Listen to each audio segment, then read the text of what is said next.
Okay, everybody, welcome back. We're going to be doing an episode of the Portland Press Herald as a joke. I think this is part 14. It's been a while. On your screen, we are live right now in Seattle. Seattle's got an autonomous zone going on in the former Chaz Anderson Park area. I'm not sure exactly. But it looks like they're trying to sweep it out, and a lot of these police are not wearing masks. So let's tune in and see if the protesters can get them to comply with the safety rules. To go and everything else. That necessarily hasn't occurred as of yet. We've only heard the police say, move back, move back. There's been a few arrests, nothing too crazy. But the police have to give a very specific direction. And we see now that they've brought in this LRAD. For people at home, that's just a loud-ass speaker. Interesting. We're going to keep our eyes on it. Before we get to the newspaper, though, I want to go over some of my recent correspondences with YouTube. So I got this email a few days ago. Check it out. Hello, True Media Portland 2.0. This is regarding my backup account. We wanted to let you know that our team has reviewed your content, and we don't think it's in line with our community guidelines. As a result, we've age restricted the following content. Video. Highlighted. I don't want to say it. This video right here. We haven't applied a strike to your channel, and your content is still live for some viewers on YouTube. Keep reading for more details on what this means and steps you can take if you'd like to appeal this decision. So they've age restricted. They've gone through my backup account and age restricted probably a dozen videos. And of course, in terms of the algorithm, my videos will never come up in a feed ever. That's not it though. Let's see. So we had that. You guys know about that strike. They took that video down. You know about the age restriction now. Okay, check this out. I made a video yesterday, guys, where I literally read two documents. One was a textbook that my grandfather owned, published in 1968. It was a small little collection of different primary sources from the year 1968 regarding the civil rights movement and the reactionary movement from the far right. A completely legitimate educational text, created for the educational system back then. So it was probably used by my grandfather when he taught high school in Massachusetts for a long time. So we read a brief letter out of that, and it was the demands of the Black Student Union in San Francisco College or something. And we mirrored it to today, and we talked about that and how today they're doing the same exact thing 52 years later. And the whole theme is how they manufacture this whole race war. We also looked at the Bitterman document from Amnesty International. So all we did was read a school-approved book from 1968, and then we read a Amnesty International article regarding torture. And check out this email. Hello, True Media Portland 2.0. We have reviewed your appeal. Oh no, I want to show you the original. Gotta find the original. Let's see. Okay. Hi, True Media Portland 2.0. We wanted to let you know that our team reviewed your content, and we think it violates our violent or graphic content policy. We know you may not have realized that this was a violation of our policy, so we're not applying a strike to your channel. However, we have removed the following content from YouTube. Manufacturing reality for decades. That's the video I put up yesterday. Unbelievable, guys. We read two books, and it was considered violent. I appealed it last night, and they said, after taking another look, we can confirm that your content does not violate our violent criminal organization's policy. Thanks for your patience while we reviewed this appeal. It's a joke. It's an absolute joke. This is cyber stalking, cyber breach of privacy. It's just crazy, dude. It's crazy. They're doing such sketchy stuff with censorship and their crazy algorithm, and it's undeniable. Undeniable. I have 139 subscribers on this backup channel. Anyway, I wanted to show you that because I thought it was funny. Let's see what's going on here. I'll leave this running while I read the newspaper to you guys. Let's listen in real quick. We've been here when people have literally held the line. You know what I'm saying? When we say hold the line, the line's been held. But protesters have moved basically everywhere the Seattle Police Department has told them to move. Boring. Okay. This newspaper, the Portland Press Herald, of course, is really ramping up the compliance information. Let's see what's on the front page here. Maine tolls still rising. 590 new cases and 9 deaths. Active C19 cases climbed to 6,937, almost 3 times the total from 1 month ago. And this is written by our favorite, Eric Russell. Still hasn't emailed me. Come on the show, buddy. State health officials reported a daily high of 590 cases. We know that. There were 9 additional deaths as well. Since March, there have been 17,901 confirmed or probable cases in the state, according to data from the CDC. The 7-day average stands at 440 cases, more than double what it was this time last month. Just 2 months ago, the average number of daily cases was only 30. And yet another sign of how rapidly the virus has spread in recent weeks, the number of active cases or individuals who have not yet recovered or died with the virus rose to 6,937. Okay, let's go to page A4 and continue this. Dude, the way they organize this is witchcraft in itself. I have to grab a whole nother section. It's just ridiculous. Where is A4? How am I supposed to find A? Oh, I think I found it. Hold on. There's quite a few good articles we got to read. Let's continue with this, though. This is like the headliner, right? Okay, continuing. 10 Maine people who have had Uh-oh. Are we losing our live stream? No, we're good. Okay. A recent state-by-state review of cases conducted by Johns Hopkins University found that from December 3 to 14, the period immediately following Thanksgiving, Maine had the highest percent increase in cases nationwide at 99%. So they're saying, oh my goodness, guys, because of Thanksgiving, Maine has had the highest increase in case, 99% increase. It's absolutely ridiculous that people would have celebrated Thanksgiving. They should have been completely compliant. It's just unbelievable. It's bummer.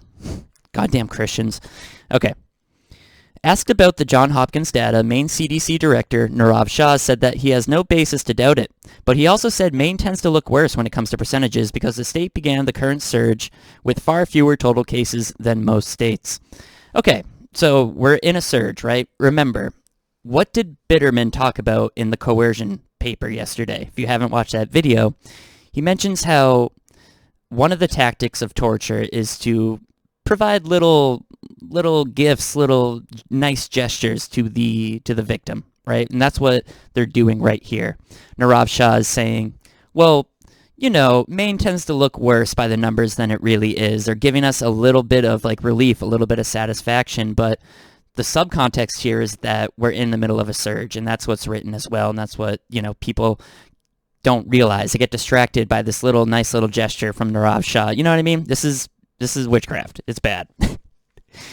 I'm not minimizing, Shah said in a phone interview. What we're seeing is deeply concerning. Shah acknowledged during a media briefing Wednesday that the state is squarely seeing the impact of gatherings over the Thanksgiving holiday, and he worried things would get much worse with Christmas a week away. If staying home, staying in your pod, or in your bubble is something that's available to you, that's definitely the most helpful thing you can do this winter, he said. And all this stuff, all this language, everything they're saying lines up exactly with Bitterman's paper. So definitely check out that previous episode, Manufacturing Reality for Decades. It's very important. That's why YouTube took it down. And it's back, though. So watch it quick. Save it to your hard drive. Okay. There's a subheading here. I'm just jumping around Eric Russell's headline article. Let's see here. They have a bunch of numbers, bunch of witchcraft going on. I'm looking for a 33. I'm sure we'll find one. There's a subsection called Running Out of Tools. Okay. There have now been 276 deaths overall in 100 just in the past 30 days. So far in December, 59 people in Maine have died, which puts this month in place to be the state's deadliest. November saw the most C19 deaths so far at 67, more than the previous 5 months combined. Interesting. I would love to see autopsy reports. We never do. We never do. I'm not doubting. I'm just saying. I wish we could see, so we could discover trends, and you know, maybe are there underlying conditions that cause people to get ED? I don't know. Just saying. Okay. Of the 9 deaths reported Thursday, 5 were in Oxford County. A man in his 50s, a man in his 80s, 2 women in their 70s, and a woman in her 80s. Okay. The other deaths were a man in his 60s, a woman in her 70s, oh man, and a man in his 50s, and then another woman in her 70s.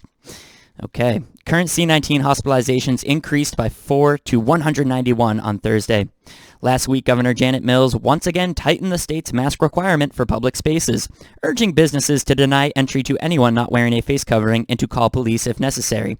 Business owners who fail to enforce mask compliance could be charged with a Class E crime and fined up to $10,000. So this is happening. I had the police called on me trying to enter Hannaford's the other day, and not only will you be charged with criminal trespassing for entering any public market or anything, any business without a mask, but the business owner now will be charged with a Class E crime and fined with up to $10,000. Yeah, guys, this is great. This is what we need to do. But Mills also said she's running out of available public health tools to reduce the spread and hinted that more restrictions could be needed. If these targeted steps don't work, more severe restrictions might be necessary, including reducing gathering limits as other states have done, or even business closures as some have done. That's a direct quote from Mills. Those options are at last resort, and they are a last resort because they have such a devastating effect on people, their income, and making them feel isolated. That's another quote from her. And we have another subheading, a shared responsibility. Asked on Thursday if Mills is close to announcing additional restrictions, spokeswoman Lindsay Crete said, "The governor is focused on measures that protect public health while also preserving the economic health of our state," and mentioned measures that already have been taken. While there are still other available tools, the governor believes right now everyone must assume a shared responsibility to protect public health. That means curtailing normal social events, modifying behaviors, and taking these steps necessary to reduce exposure to this deadly virus. End quote. You guys really need to watch that last episode if you haven't. It's very important. And I'm sure if you did watch it, this is all making a lot of sense. Okay, let's continue.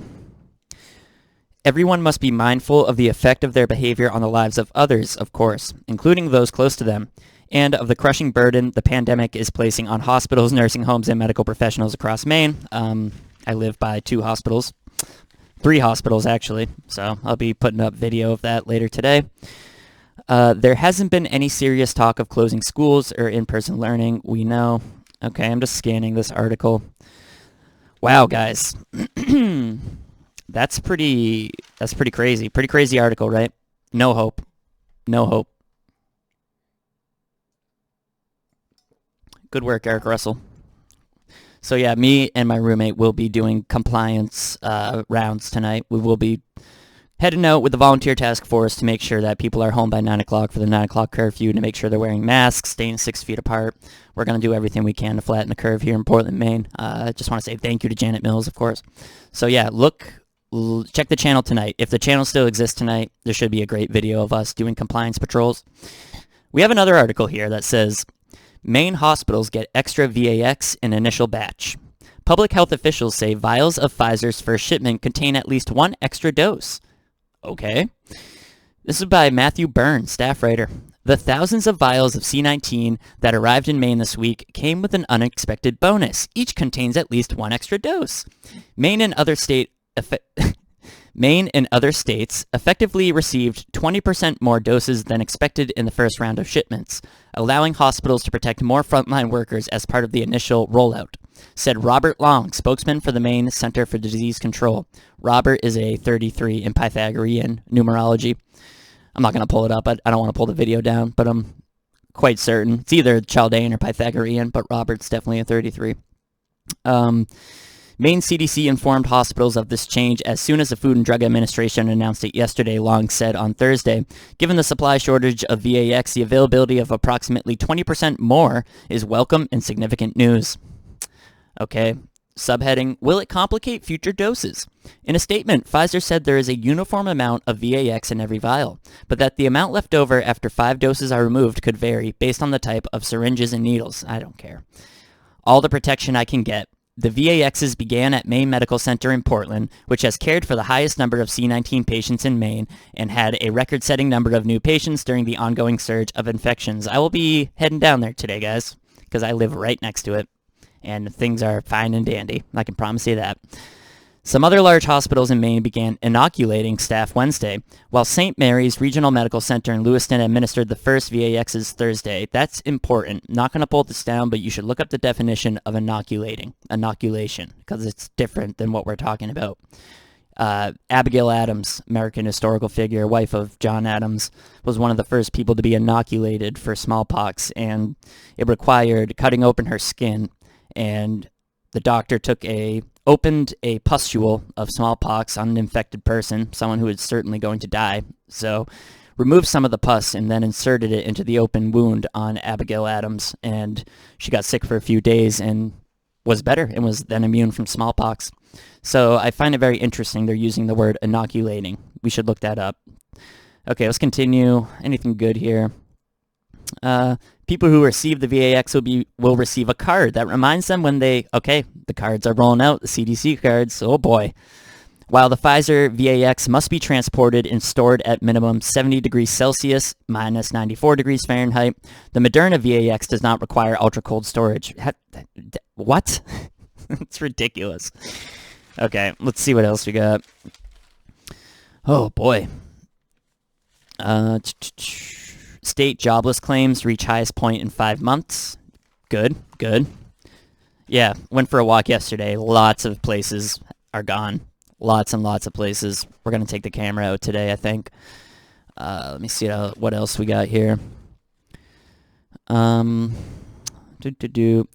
behind Oxycontin attests to role in opioid crisis without admitting wrongdoing. Now, this is another psyop. As a victim of the opioid crisis, we've known since the very beginning. These people should have been punished long ago. But every couple months they come out with a story. Oh, a new lawsuit filed against the Sackler family of Connecticut, blah, blah. It's all crap. They control everything. The newspapers, the pharmaceutical industry. The world is literally a stage. Okay. In the local and state section, we have a headline written by Kathleen O'Brien. It says, in reversal, Phippsburg to comply with mask mandate. Phippsburg, Maine. After weeks of bucking Janet Mills' mask mandate, Phippsburg selectmen voted unanimously Wednesday to comply with the governor's executive order, requiring people to wear face masks in all public buildings. The board's decision follows warnings from Maine's Attorney General, Frey and Jessica Mayer, Phippsburg's town attorney. So we have the state government taking legal action against a local government for not following Janet Mills' executive order. So this is a great example of how they're all working together. If I was a selectman in that town, I would say, bring it on. Let's go to court. That should be a very easy constitutional court case to carry out. I think you guys would agree with me, right? We talk about it all the time. U.S. Code 18, Section 242. It's very simple. Like, clearly this mandate business is getting out of hand, and I feel like any real selectman would just say, yeah, let's take legal action. But they all bucked unanimously. Not bucked, I'm sorry, bent the knee unanimously, of course. The board rescinded its previous policy, which strongly encouraged people to wear face masks in municipal buildings but did not require them. In his December 14th letter to the board, Attorney General Aaron Frey wrote that Mills' executive order makes the board legally obligated to require the use of face coverings in all municipal buildings, end quote. Wow. So the Attorney General in the state of Maine says, Janet Mills' executive order makes the board, quote, legally obligated to require the use of face coverings. And they just went along with that. So the Attorney General thinks the mandate overrides the Constitution. I found it funny, the Acton selectman we talked to on the phone the other day, Jennifer Rue, I think her name is, when I asked her if she thinks the executive order overrides the Constitution, she said, quote, something, I'll paraphrase, as a town employee, I am definitely not answering that. So you should check that video out. It's a couple videos ago. Unbelievable. Let's continue. Here's another quote. Parking lots, walkways, lobbies, waiting areas, elevators, service desks, and related hallways are all included in this. Any local policy that conflicts with the governor's executive order would be preempted by the governor's order, Mayor wrote. The town could have a stricter policy than the governor's policy, but not a more lenient one. So regardless of what the town's stated policy is, the governor's stricter requirement would still apply statewide. Selectman Chris Mixon, who had opposed mask requirements, said he still has a problem with the constitutionality of requiring people to wear a face mask. However, Mixon proposed deleting the town's policy and acknowledging Mills' mandate. Wow, guys. So Phippsburg bent the knee. That's sad.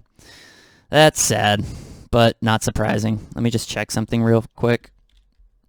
The world is a stage. What's mixin? Numerology. Pythagorean 30. Okay, let's get back to this video here. Wow, let's continue this story. This is interesting. It's on page B5, so just give me about a half hour, and I can probably, hopefully, locate B5 by then. Found it. Okay. I think at this point, excuse me, I think at this point we just need to post the governor's mandate and move on, said Selectman Julia House, who also had opposed the mandate. Chairman Mike Young has backed the mask throughout the debate. Under Mill's executive order, a person refusing to wear a mask in such a space must be denied entry, and if they remove their mask once inside, they must be removed and charged with criminal trespassing. So you can really see in this article these two named selectmen, Julia House and then Christopher Mixon. These people are traitors. They're probably blackmailed, right? Criminal trespassing is a Class E crime, punishable by a fine of up to $1,000 and up to 6 months in jail. Mixon said earlier this month he believes masks work to mitigate the spread of C-19, but argued requiring people to wear one is an overreach of government power and a violation of civil liberties. Oh, clearly you're not a principled man if you change your mind that quick, you piece of shit. I have heard many arguments that the mask mandate is unconstitutional, but until a court makes that ruling, the order is considered constitutional, Mayor responded. Why didn't you guys had an opportunity to make that ruling? You cucks. By not following and enforcing the mask requirement, the town is opening itself up to potential liability. House has said her stance is based on people who can't wear a mask for medical reasons because they're looked down upon and told to put a mask on or asked, why don't you put a mask on? And those questions cannot be asked. The governor's order permits reasonable accommodations. No, it doesn't. It absolutely doesn't. That is a lie. That is a blatant lie. In Portland, Maine, you cannot enter any place without one on. It doesn't matter. I bring my proof of religious exemption. My roommate brings his proof of medical exemption. They call the police. Phippsburg Town Administrator Amber Jones said the town will accommodate residents who cannot wear it. Yeah. Robert Long, CDC spokesman, had previously stated, of course a spokesman is a 33, Robert, stated the respiratory problems and anxiety disorders are two of the more common medical exemptions for Mill's mandate, but said face shields can be used as an alternative. While Phippsburg is only a town of 2,400 and it has only seen 7 cases, according to most recent data from the CDC, statewide cases are swelling. This town has had 7 cases, you guys. And these selectmen are bending the knee. Put them on the list. Put them on the list. That's right. AOC wants to tell lefties to make a list. We gonna make a list too, boys and girls. Absolutely. Already in the works. What a joke. Hold on, we probably got more. What a joke, boys and girls. Let's see here. I'll read one more with you guys. 1 or 2. Oh, this is crazy. Jobless claims, you already know about that. Coca-Cola will lay off 17% of workforce. Good. Yeah, this is just so bad, guys. This page right here. Have you noticed the number 17 is coming up all over the place? Like that lady fainted 17 minutes after receiving the VAX. And then we have the 17% of Coca-Cola layoff. Then it says down here, stocks rise to record highs on hopes for stimulus. Like, guys, it's just all so bad. The economy's a giant bubble. It's ridiculous. Oh, boy. This is nuts. Okay, let's see what we got. We'll go back to the front page here. Oh, boy. Ooh, I got one. Confronting the pandemic. California's hospitals buckling in nation's new virus hotspot. This is from the Associated Press. Los Angeles. Angeles is a 33. Okay. California health authorities reported Thursday a record 379 virus deaths and more than 52,000 new confirmed cases as a crisis over care of the sick deepened. The staggering new figures mean California has seen more than 1,000 deaths in the last 5 days and nearly 106,000 confirmed cases in 2 days. The pandemic death toll reached 21,000 in California, which has also seen the most cases in the nation, with more than check it out, guys. 1.7 million confirmed. There's your 17 again. Many of the state's hospitals are now running out of capacity to treat the severest cases, and the situation is complicating care for patients. Oh, boy. Not looking good out there, guys. Not looking good. We got to make sure to all wear our masks out here because we don't want to contribute to the buckling hospital situation in California. And you better believe that not wearing a mask will contribute to that situation. What else we got? States perplexed as feds reduce shipments. Pfizer reports millions of unclaimed doses. Let's read about, this is from the Washington Post. FDA advisors recommend Moderna's vaccine. Agency okays expected Friday. Washington, Moderna's vax got the green light from the Food and Drug Administration Advisory Committee Thursday, paving the way for authorization of a second shot aimed at slowing the pandemic that has killed nearly 310,000 people. The panel voted unanimously, 20 in favor and 1 abstention, that the benefits of the highly effective VAX outweighed its risk for people 18 years of age and older. Wonderful, guys. So now we got both of them rolling out. Great news. Finally. New normal's not so bad, guys. This is great. But we're going to keep doing our part. Tune in later. We'll definitely have a great video up. Compliance Task Force will be rolling out tonight. I'll probably make a video before that, but if I don't, I'll see you tonight.